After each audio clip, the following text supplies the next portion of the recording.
Welcome to Bereans at the Gate. This is our video blog for January 21st, 2019. Welcome to my colleagues here, Bert Wheeler, Jeff Heyman. Good to have you with us as always, guys. A lot of things going on clearly in the news, but just over the weekend we had this interesting sort of social media firestorm involving the Covington Catholic school kids who were in Washington, D.C. Covington's not too far from our campus, by the way. But Jeff, first of all, tell us, for those of our listeners or viewers that don't know the story, what happened exactly? Well, I came in the middle of the story seeing a lot of articles on, I saw one even on the Conservative National Review, condemning these young students' behavior on the mall as being antagonistic towards this Native American who is protesting, and they had somehow interfered with his right to protest. But then subsequent to that, there seemed to be a change, and I did watch the longer video, which shows, so ostensibly in the first thing that we were told is these students came and kind of surrounded and were threatening to the Native American. Yeah. And what we saw on the longer video was these students were sitting there and the Native American started beating the drum and coming close and went right up in their face. Yeah. That's an entirely different story. There was also a part of this was there was another group of protesters, African American protesters, that were making allegedly, and I haven't heard those, but allegedly pretty hostile comments to the students as well. Yeah.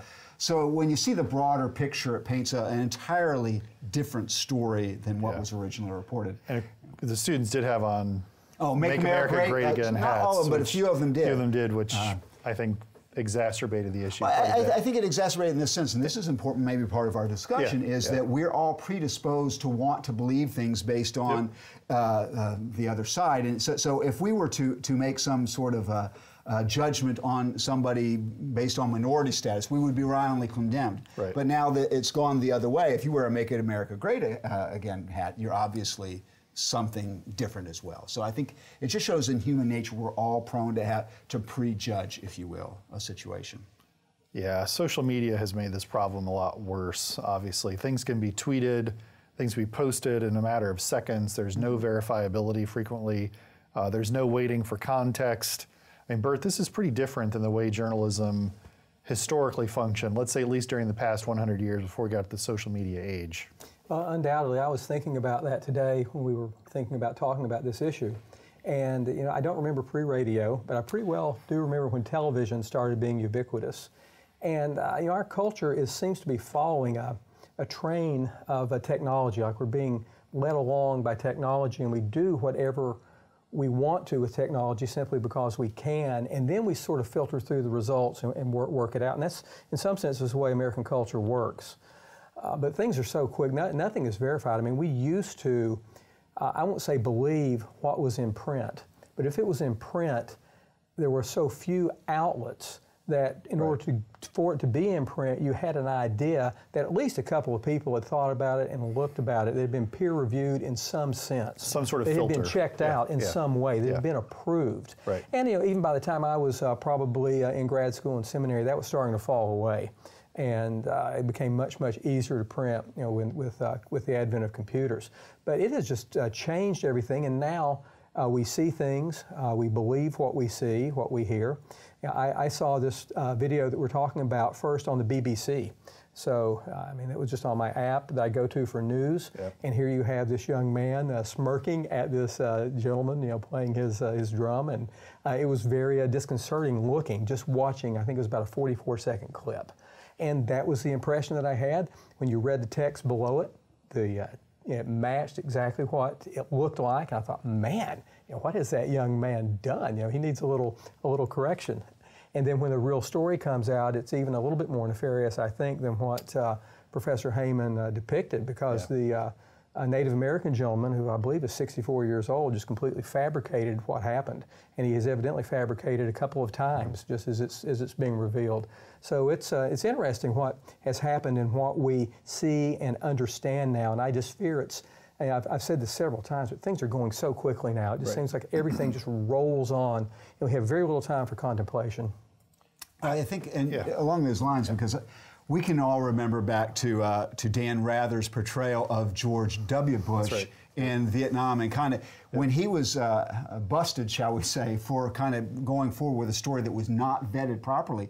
We always suspected there was a little bias there with Mr. Rather, but the complete kind of fabrication, or at least not a proper vetting, was shocking to everybody, conservative and liberal alike. That doesn't make sense. But that's kind of old school. I don't think we'd have that shock now. That's kind of the expectation, it seems like. And he lost his job. Yeah. He lost his job, really not a prominent reporter anymore. He's still active online, I think, now and then. But one of the interesting things is you don't see much of a consequence for these decisions once they're made now.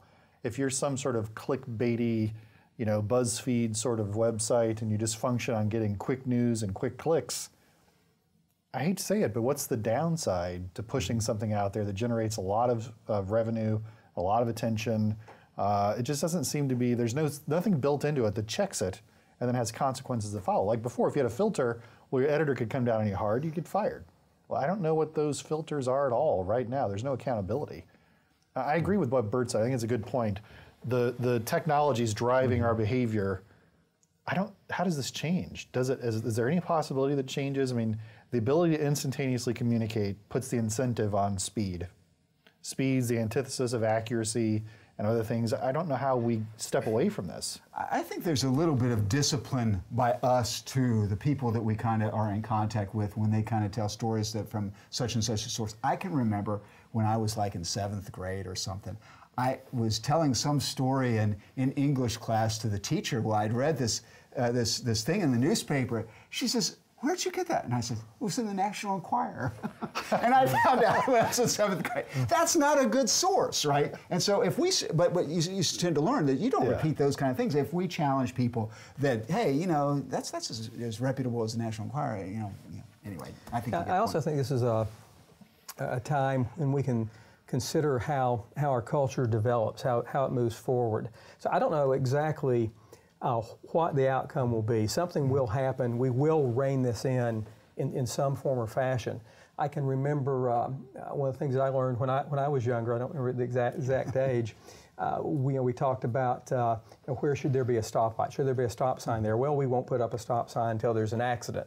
And we do that. And I think that when this gets to a particular point where it's harmful enough that we as a group of people decide that we want to change how we're handling the news and how it's presented, then there'll be movement in that direction.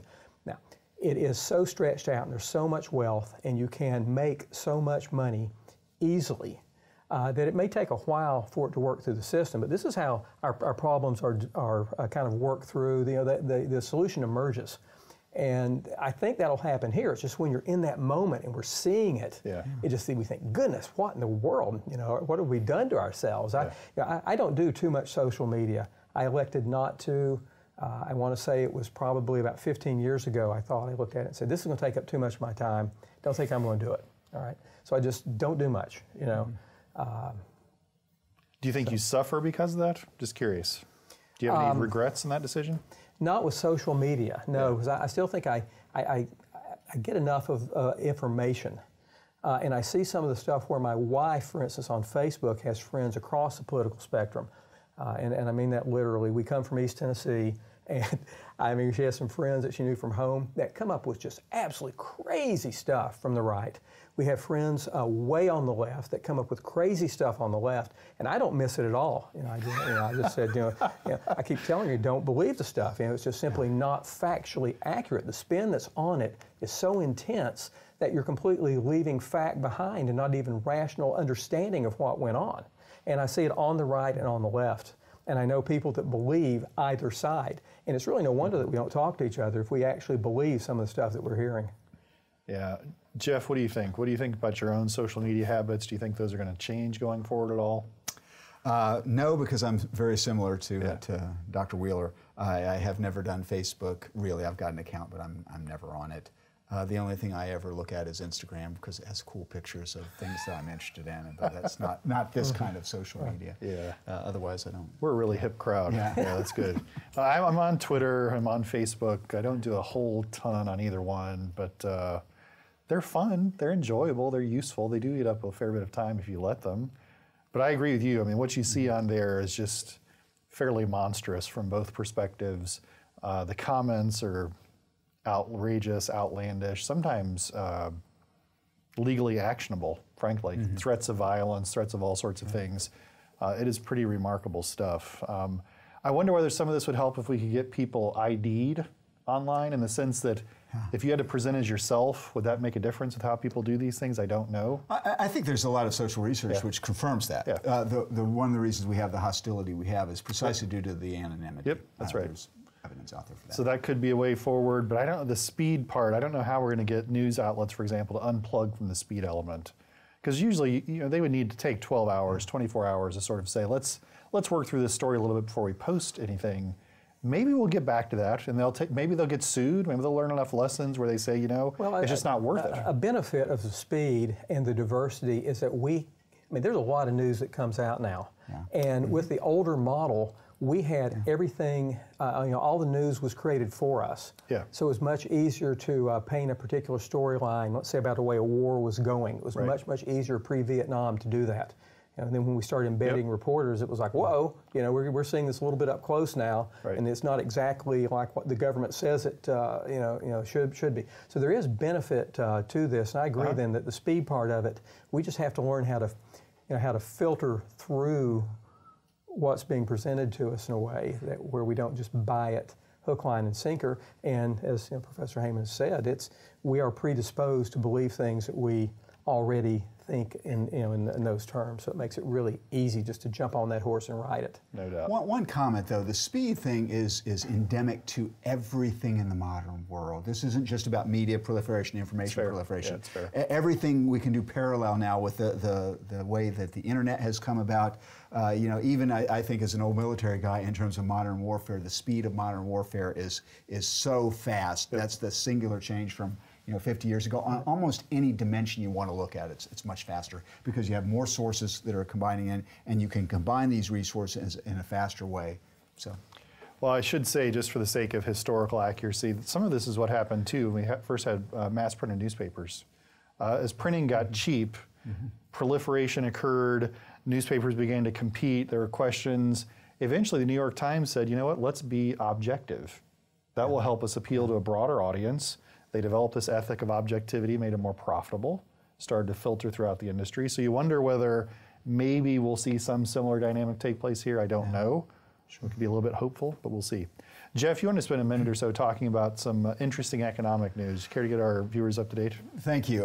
So you've, for those that have suffered through some of my posts on the economy and interest rates and what the Fed is doing to normalize, we've talked about in the past some of what's going to happen with the national debt, for instance, when interest rates go up.